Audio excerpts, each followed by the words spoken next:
अच्छा, बहुत सारे रिटायर्ड जजेस ने ये तो रिटायर्ड जजेस को टारगेट किए, सर्विंग जजेस को टारगेट कर रहे हैं, संविधान को टारगेट कर रहे हैं, और उनका ओथ जो है, सी मिनिस्टर का ओथ होता है to owe allegiance to the constitution, constitution में आस्था रखते हैं, तो he should not be a minister at all.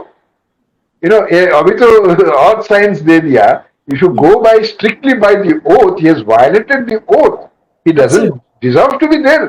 So therefore this is, मुझे I mean only to my mind जो पॉसिबल रीजन हो सकता है कि यूनिफॉर्म सिविल कोड का बात अगर आएगा तो people will refer to the constitution assembly.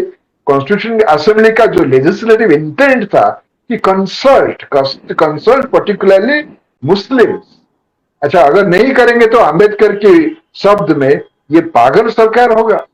सो ये सारे चीज मुझे लगता है कि जो एडवर्सरियल पोजीशन उन्होंने ले लिया, ये जो highly undignified statement, highly unacceptable statement देके, I think that made his position untenable. But I would hold both Prime Minister and the President of India.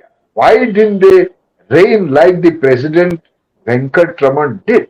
And Venkat Raman उनका मेमोज में लिखा है, what kind of law minister we have who doesn't know his law? So what kind of law minister was Kiran Rijiju, who was insulting the process of law, insulting the Supreme Court, which was supposed to examine the constitutional validity of laws? So therefore it is important. I mean, it's a good riddance. I would say अंग्रेजी में जो बोलते हैं, it's a good riddance. Let the majesty of the law, majesty of the Supreme ji, Court, which is enshrined in the Constitution of India, that be upheld. ठीक है।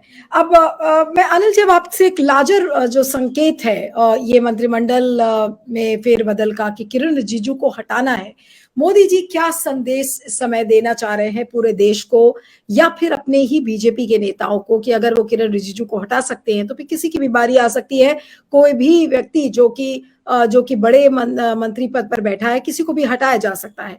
तो क्या संकेत है किरण रिजिजू को हटाने का बीजेपी के नेताओं के लिए, और बाकी मीडिया की नजरों में, बाकी लोगों की नजरों में भी क्या संकेत जा रहा है बड़ा?